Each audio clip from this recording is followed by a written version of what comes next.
Welcome to my channel Raj news Hindi. Latest update के लिए like और सब्सक्राइब दोनों कर दीजिए। Thank you guys. शुक्रिया सर कि आपने ज्वाइन किया। Thank you so much. जय हिंद। सर सबसे पहले थोड़ा बताइए कि 62 में जो थी वॉर, जो 62 में टेंशन हुई थी इंडिया और चाइना की, उसमें और अभी में क्या डिफरेंस है, और पहले क्यों हुई थी और अभी क्यों हुई है? देखिए, पहले तो मैं आपको ये बता दूं कि क्योंकि आप 62 तक के बैकग्राउंड पर जा रही हैं, तो मेरा सोच है कि सुनने वालों को ये जरूर पता होना चाहिए कि इससे पहले भी क्या हुआ।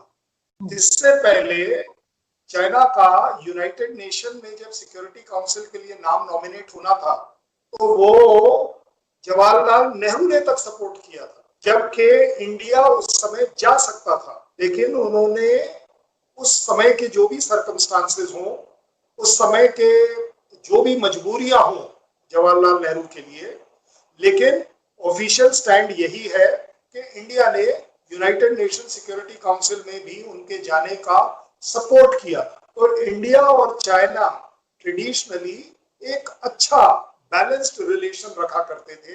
लेकिन साथ ही साथ हमें ये भी पता है कि चाइना ने जो ब्रिटेन से सीखा, वो अनफॉर्चुनेटली, क्योंकि उन्हें दिखा, वो है विस्तारवाद। क्योंकि उन्होंने देखा कि किस तरीके से ब्रिटेन पूरे वर्ल्ड पर राज कर रहा है, किंग है of the earth.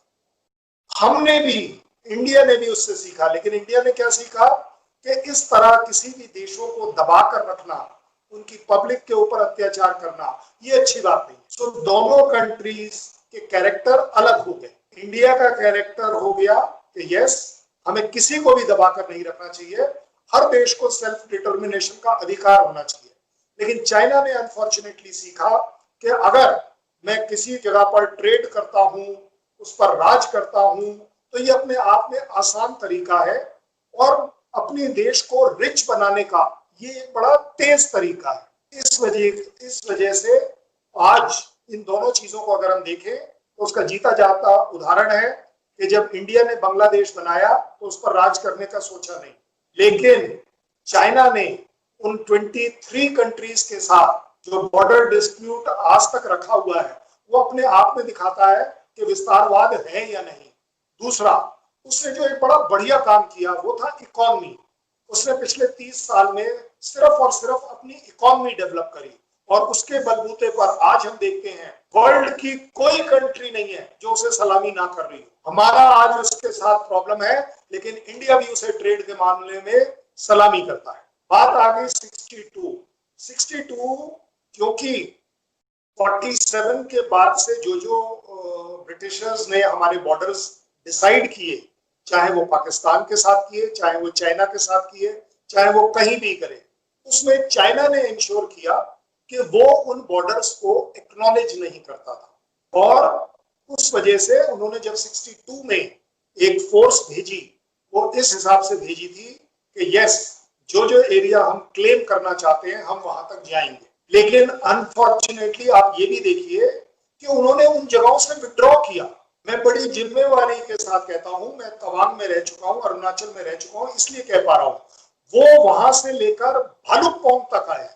Bhalukpong Tezpur और असम से महज 25 से 30 किलोमीटर दूर है। आने को वो कहीं तक आ सकते थे, लेकिन वो नहीं आए, और भालुकपोंग में एक अपना गेट बनाकर वो वापस भी चले गए। मुझे आप एक बात बताइए कि अगर उनको कब्जा ही करना था तो वो समय कर सकते थे, क्योंकि वो तो उनकी फोर्सेस आई गई थी।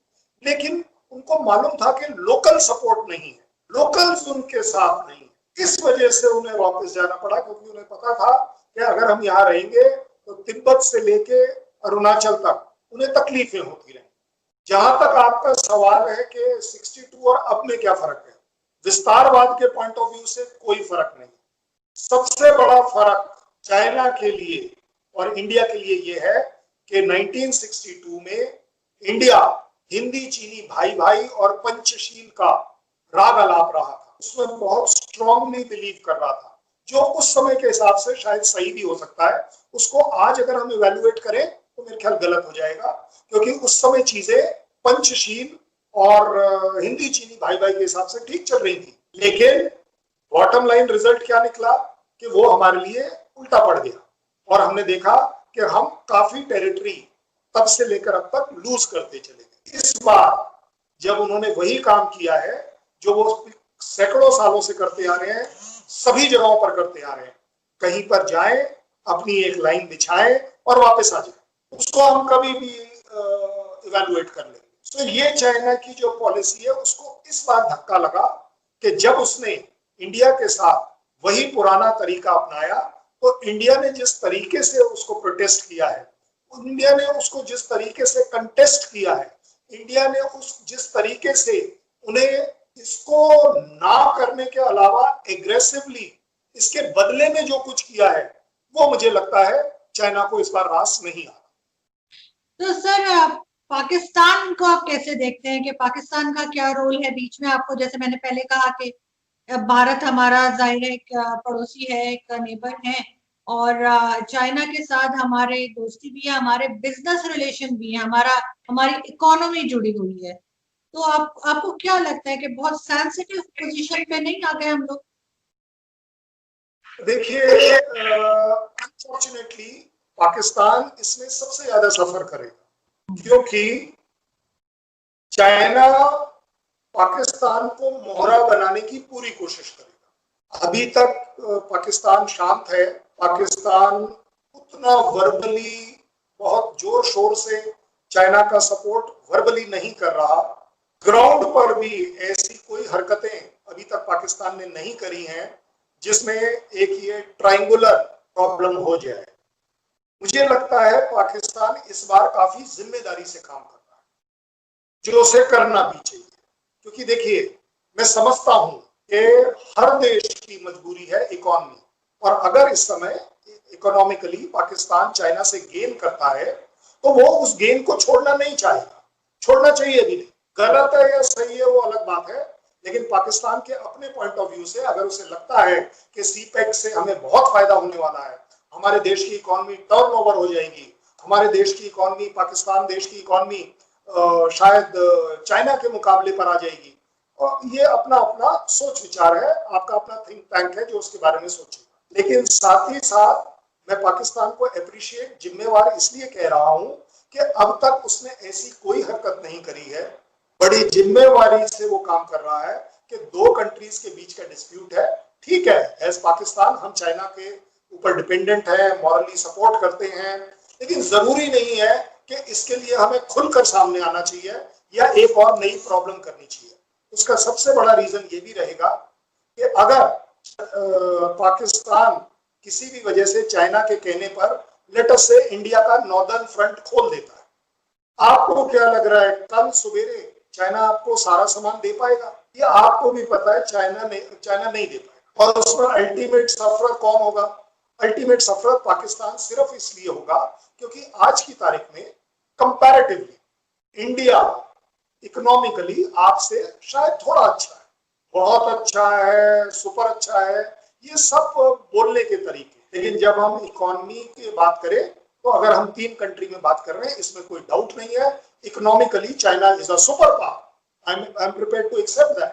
Comparatively with Pakistan India is at a superior economy, which is मतलब उसमें कहीं कोई बहस के लायक गुंजाइश नहीं। और पाकिस्तान सब कुछ गेन करना चाहेगा चाइना से, क्योंकि इस समय चाइना के अलावा पाकिस्तान को शायद इकोनॉमिकली सपोर्ट करने वाले बाकी कंट्रीज स्लो हैं, हेजिटेंट हैं, जो भी है, लेकिन आज की तारीख में वो उस तरीके से पैसा नहीं आ रहा जैसा मेरे ख्याल पाकिस्तान को आदत है, क्योंकि अमेरिका जिस तरीके से आपके पाकिस्तान में पैसा भर रहा था अंधाधुंध, उस तरह की लग्जरी शायद आज नहीं। डिफरेंसेस क्यों है वो एक अलग बात है। तो मुझे लगता है आज की तारीख में जिस तरीके से पाकिस्तान चल रहा है, gain everything from China, that should be your aim, लेकिन आपको सेफ गार्ड करना चाहिए कि उस पैसे के बदले में कहीं आप कंटिन्यूअसली अपनी जमीन, अपनी जगह, अपना जमीर कहीं लीज पर तो नहीं दे रहे, पाकिस्तान और इंडिया के कैरेक्टर में कहीं कोई फर्क नहीं है। We both are very aggressive nations. हमारे लिए सेल्फ रिस्पेक्ट बहुत बड़ी चीज है। तो मुझे लगता है अगर पाकिस्तान सेटिस्फाइड है कि उसकी सेल्फ रिस्पेक्ट, उसका ज़मीर, उसकी जमीन कोई लीज पर लेकर उनको बाद में ब्लैकमेल कर पाएगा, और ये आपके थिंक टैंक जरूर देख पाते होंगे। मैं ये कभी नहीं कहूंगा कि सिर्फ हम ही आपको बता सकते हैं। चाइना में पाकिस्तान में एक अच्छी इंटेलिजेंसिया है जो इन चीजों को इवेल्युएट करती है।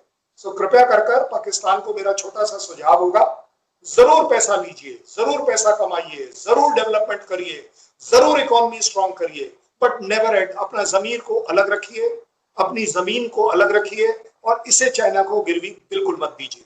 जहां तक हिंदुस्तान का सवाल है, देखिए आप कभी भी चाहे अपना फ्रंट खोल सकते हैं, लेकिन it will be at a cost, and that cost will B